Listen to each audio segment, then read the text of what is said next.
students, today we are here with another topic of political science, class 12, chapter number 4, India's external relations. Students, हम chapter number 4 Bharat की विदेश नीति को study कर रहे हैं, जिसका एक लेक्चर कंप्लीट हो चुका है।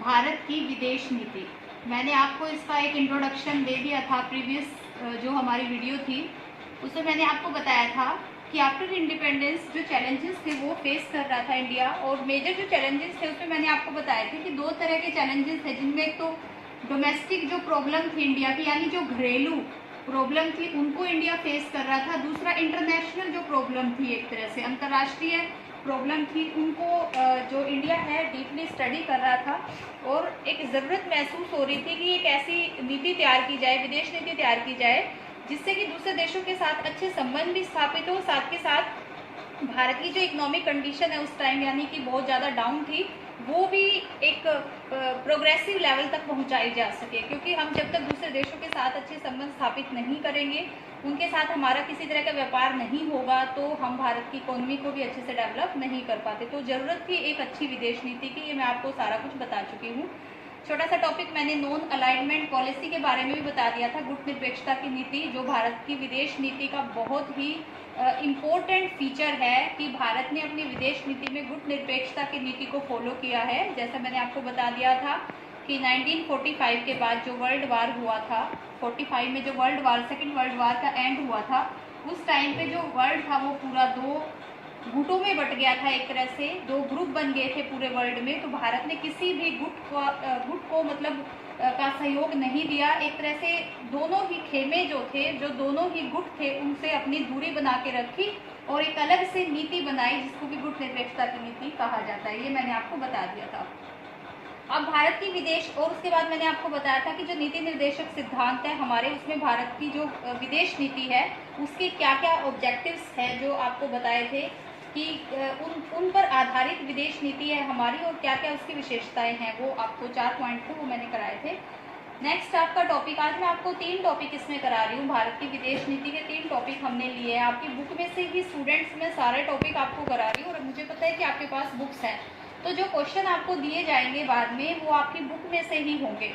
मैं आपको कोई एक्स्ट्रा क्वेश्चन नहीं दे रही हूँ, इसलिए आपको जो भी 2, 3, 4 जितने भी क्वेश्चन आपको प्रोवाइड हो रहे हैं, आप सभी स्टूडेंट अपनी बुक में से उनके नोट्स प्रिपेयर करेंगे। हिंदी मीडियम वाले स्टूडेंट अपने जो बुक है आपके पास उसमें से, और इंग्लिश मीडियम वाले स्टूडेंट है उसमें से। तो आपके पास कोई एक्सक्यूज़ नहीं होना चाहिए कि हम क्वेश्चन कहाँ से राइट करें, क्योंकि मैंने पहले ही बता दिया कि बुक से अलग मैं कुछ नहीं करा रही। इसमें 3 टॉपिक मैंने लिए हैं बुक में से ही। फर्स्ट है इसमें नेहरूज रोल, यानी कि नेहरू की क्या भूमिका रही है भारत की विदेश नीति में। दूसरा टॉपिक मैंने इसमें से लिया है आपका डिस्टेंस फ्रॉम द कैंप्स, यानी कि जो भारत की विदेश नीति है उसमें जो वर्ल्ड जो है 2 खेमों में बट गया था। कैंप्स मतलब 2 खेमे होते हैं, एक तरह से ग्रुप होते हैं, तो उससे दूरी बना के रखी थी। वो टॉपिक आपको क्लियर कराऊंगी। बहुत ईजी से टॉपिक है, बहुत ही ईजी कंसेप्ट है ये टॉपिक। और थर्ड आपका जो टॉपिक है वो है कि भारत की विदेश नीति का तीसरा फीचर इसमें है एफ्रो एशियन यूनिटी, कि भारत ने अपने विदेश नीति में अफ्रीका और एशिया के जो देश हैं उनमें एक यूनिटी बनाने में भी अपना बहुत बड़ा रोल प्ले किया। तो पहले नेहरू का रोल देख लेते हैं। हमें पता है कि जैसे ही भारत आज़ाद हुआ था, हमारे फर्स्ट प्राइम मिनिस्टर जो थे वो थे पंडित जवाहरलाल नेहरू। जैसे वो प्राइम मिनिस्टर भी थे, तो इसके साथ साथ हमारे फर्स्ट फॉरेन मिनिस्टर भी थे, यानी कि विदेश मंत्री थे हमारे। और विदेश नीति का बनाना, उसका इम्प्लीमेंटेशन, हर एक काम जो है हमारे प्रथम प्रधानमंत्री श्री जवाहरलाल नेहरू ने ही किया है।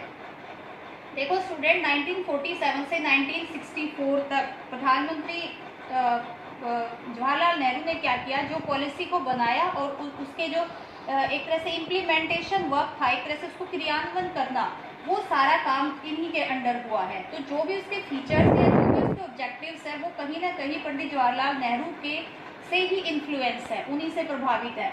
उसके बाद क्या ऑब्जेक्टिव थे नेहरू की पॉलिसी के, यानी नेहरू जी के जो उद्देश्य थे अपनी जो विदेश नीति में रखने के, वो क्या क्या थे। देखो सबसे पहले नेहरू जी ये चाहते थे कि विदेश नीति कुछ इस तरीके की हो कि जिससे कि to preserve the hard earn sovereignty, यानी कि हमारी विदेश नीति ऐसी हो जिससे कि हमने जो हार्ड अर्न सवर्जिनिटी अपनी गेन की है, हमारी जो सवर्जिनिटी है यानी कि हमारी संप्रभुता है, ये बहुत ही मुश्किल से हमें मिली है।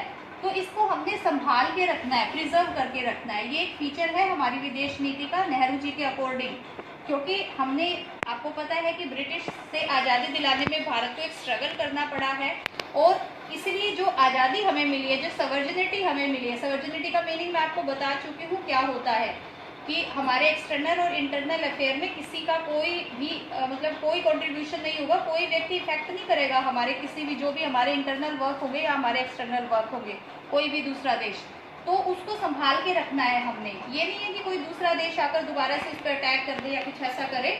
तो सबसे पहला ऑब्जेक्टिव ये है। सेकेंड, इसका जो नेहरू के ऑब्जेक्टिव है पॉलिसी के, वो क्या है? Protect territorial integrity. इंटीग्रिटी होती है जो हमारी अखंडता है, एक तरह से अखंडता, यानी जो हमारी आंतरिक अखंडता है, क्योंकि हमने आज़ादी के बाद, मैंने आपको बताया था कि हमने शेप बिल्डिंग की है अपने देश को, अपने देश को एक शेप दी है, इतनी सारी टेरिटरी को उसमें इंक्लूड किया है। तो वो प्रोसेस कोई इजी प्रोसेस नहीं था, उसमें बहुत ही प्रॉब्लम फेस करनी पड़ी है हमारे लीडर्स को। तो उस जो वो इंटीग्रिटी है हमारी, हमने उसको सुरक्षा देना है, उसको सुरक्षित रखना है, उसको बना के रखना है। थर्ड क्या ऑब्जेक्टिव है इसका? Promote rapid economic development. हमने अपनी सवर्जिनिटी को प्रिजर्व करके रखना है, हमने अपनी इंटीग्रिटी यानी कि अखंडता को बना के रखना है, और इसके साथ साथ हमने अपने इकोनॉमिक डेवलपमेंट को भी देखना है। जैसा कि आपको थर्ड चैप्टर हमने पढ़ा है, उसमें इसके बारे में बताया गया है कि इकोनॉमिक डेवलपमेंट को भी करना है। तो विदेश नीति में वो सारे प्रोविजंस रखे गए हैं जिसकी वजह से हम अपने देश के इकोनॉमिक डेवलपमेंट को कर सकते हैं। तो ये 3 ऑब्जेक्टिव कई बार पूछ लिए जाते हैं, ये 2 मार्क्स में क्वेश्चन आ जाता है, कई बार 1 मार्क्स में भी इसके बारे में पूछ लिया जाता है, तो ये क्वेश्चन भी काफ़ी इंपॉर्टेंट आपका बनता है। उसके बाद अब इकोनॉमिक डेवलपमेंट का रिलेशन किससे है? नॉन अलाइनमेंट की पॉलिसी। जैसे कि आपको स्टार्टिंग में बताया था कि हमने मिक्स्ड इकोनॉमी ली थी, यानी हमने मिश्रित अर्थव्यवस्था को अपनाया था। हमने ना तो यूएसए की जो पॉलिसी थी उसको लिया था, ना हमने यूएसएसआर की पॉलिसी थी उसको लिया था। तो ये आपको काफ़ी मैं बता चुकी हूँ। नेक्स्ट टॉपिक इसमें आता है हमारा डिस्टेंस फ्रॉम द कैंप्स, यानी जो वर्ल्ड था उस टाइम सेकेंड वर्ल्ड वार के टाइम पे, जैसे ऊपर बताया मैंने, तो वर्ल्ड जो है 2 खेमों में बट गया था। कैंप्स मतलब होता है खेमे, ग्रुप होते हैं, 2 खेमे बन गए थे पूरे वर्ल्ड में। एक तो यूएसए की तरफ से था और दूसरा था यूएसएसआर की तरफ से, रूस की तरफ से, जो प्रेजेंट में जो रूस है। तो इन्होंने क्या किया था, अपनी कुछ मिलिट्री अलायंस बना लिए थे। जैसे ये हम जो हमारी फर्स्ट बुक है उसका चैप्टर है उसको डीपली करेंगे, अभी जितना इससे रिलेट कर रहा है वही बता रही हूँ। यूएसए ने अपना एक मिलिट्री अलायंस बनाया था जिसको कहा जाता है नाटो, NATO। ये नॉर्थ अटलांटिक ट्रीटी ऑर्गेनाइजेशन था। ये एक मिलिट्री अलायंस था, एक तरह से मिलिट्री ग्रुप था। तो और इसी के तर्ज पे आगे जो रूस ने है यानी यूएसएसआर ने भी अपना एक वार्सो पैक्ट बना लिया था। वार्सो पैक्ट कहा जाता है इसको, वार्सो पैक्ट। तो ये दोनों ही एक तरह से मिलिट्री अलायंस थे, यानी एक दोनों अपनी पावर को शो करना चाहते थे वर्ल्ड में। तो इन्होंने कंडीशन रखी थी कि जो देश मिलिट्री अलायंस यूएसए के द्वारा जो बनाई गई है नाटो, उसको प्रमोट करता है, वो यूएसए के एक तरह से अंडर आएगा, यानी यूएसए उसकी हर तरह से हेल्प करेगा।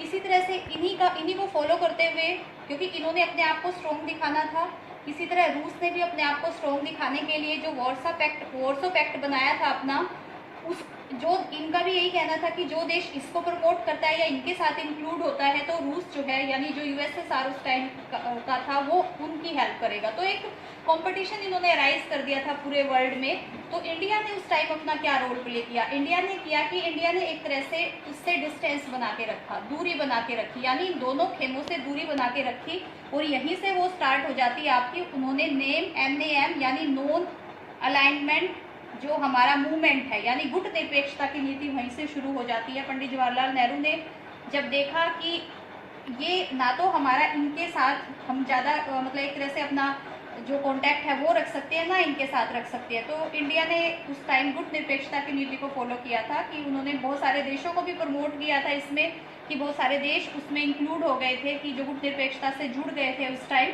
और बहुत सारे, तो इससे क्या हो गया था, हमारा जो यूएसए से रिलेशन में एक तरह से खटास आ गई थी उस टाइम, क्योंकि हमने उनकी जो नाटो है उसके साथ कोई कॉम्प्रोमाइज़ नहीं किया। तो उसके साथ एक तरह से मतलब वो इंडिया का काफ़ी हद तक उसने अच्छे रिलेशन, हम इसको आगे हम डीपली पढ़ेंगे कि अच्छे रिलेशन हमारे यूएसए के साथ नहीं रहे हैं। 1950 से स्टार्ट हो जाती है ये चीज़ें।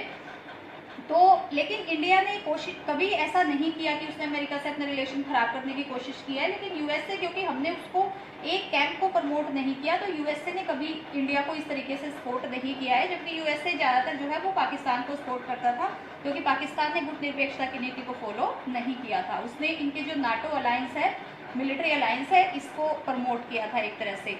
तो और लेकिन जो यूएसएसआर है यानी कि जो रूस है, उसके साथ भारत के संबंध काफ़ी अच्छे रहे हैं। थोड़ी बहुत एक छोटा मोटा जो मनमुटाव है वो चलता रहा है, लेकिन कुल मिलाकर हम देखें तो भारत ने काफ़ी हद तक जो है वो यूएसएसआर को काफ़ी प्रमोट तो नहीं किया, लेकिन इसके साथ काफ़ी अच्छे रिलेशन रहे हैं कंपैरेटिव करें तो हम यूएसए से, क्योंकि इंडिया ने इन दोनों कैंप से डिस्टेंस बना के रखा, लेकिन यूएसएसआर ने काफ़ी हद तक उनकी इन पॉलिसी को प्रमोट किया। उसके बाद नेक्स्ट हमारा टॉपिक जो थर्ड टॉपिक है इसमें वो है Afro Asian unity. Afro Asian unity का क्या मतलब है कि एफ्रो एशियाई एकता। देखिए इंडिया ने, पंडित जवाहरलाल नेहरू ने जो, देखो कॉलोनियल जो पावर होती हैं उनका क्या एक तरह से टॉर्चर होता है किसी भी देश में, वो पंडित जवाहरलाल नेहरू बहुत अच्छे तरीके से जानते थे, क्योंकि भारत ने ब्रिटिश के अंडर काफ़ी इस चीज़ को सहन किया है।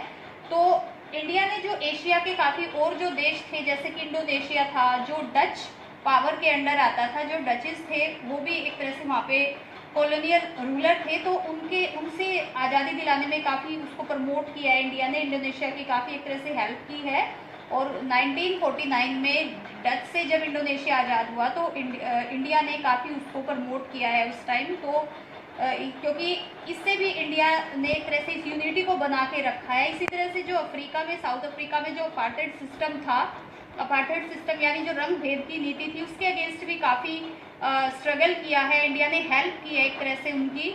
और उस जो स्ट्रगल वहाँ नेल्सन मंडेला जी ने चलाया था, इंडिया ने काफ़ी उसको प्रमोट किया। इंडिया ने उसको एक तरह से अपना एग्रीमेंट जो होता है वो दिया है कि जो वो कर रहे हैं वो सही है। वहाँ पे अपार्टहेड सिस्टम के अगेंस्ट इंडिया ने उनके स्ट्रगल को माना है कि ये सही है।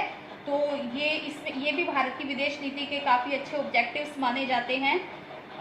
इंडिया ने द एफ्रो एशियन कॉन्फ्रेंस हुई थी इसी के तहत, जिसमें 1955 में जो हुई थी, जो बांडुंग जगह है इंडोनेशिया में, बांडुंग जगह पे ये हुई थी, ये कॉन्फ्रेंस हुई थी, जिसमें कि गुटनिरपेक्षता की नीति को बनाया गया था, और काफ़ी अफ्रीका और एशिया के देशों ने इस नीति को प्रमोट किया था। तो एक बहुत इम्पोर्टेंट फीचर है हमारी विदेश नीति का एफ्रो एशियन यूनिटी। इससे क्या हुआ था कि अफ्रीका और एशिया के बहुत सारे देश जो है वो गुटनिरपेक्षता की नीति से जो चलाई थी पंडित जवाहरलाल नेहरू ने, इसको को फाउंडर माने जाते हैं, उसको काफ़ी हद तक उन्होंने सपोर्ट किया था, और बहुत सारे देश जो है वो गुटनिरपेक्षता की नीति में एक तरह से शामिल हो गए थे, बजाय कि उन्होंने इन कैंप से अपने डिस्टेंस को बना के रखा था।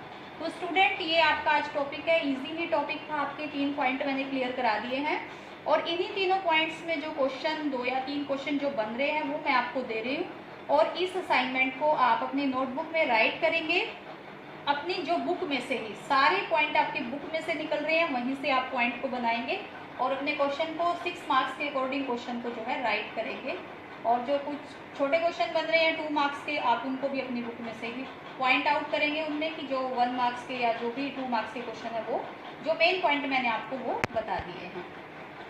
स्टूडेंट्स क्वेश्चन आंसर है आपके, फर्स्ट है SS any 4 principle of India's foreign policy, Bharat की विदेश नीति के 4 प्रमुख सिद्धांत बताएं। सेकंड है why did India distance herself from the 2 super powers camps, Bharat ने विश्व के 2 शक्तिशाली खेमों से अपनी दूरी बनाकर क्यों रखी।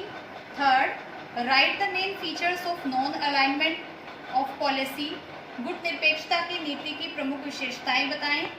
फोर्थ है describe any 3 major objectives of Nehru's foreign policy, Nehru ji की विदेश नीति के प्रमुख 3 उद्देश्य बताएं। कौन से उद्देश्य थे जो आज का ही टॉपिक थे हमारे। तो आप इन चारों क्वेश्चन को अपनी नोटबुक में राइट करेंगे अपनी बुक में से। Thank you so much.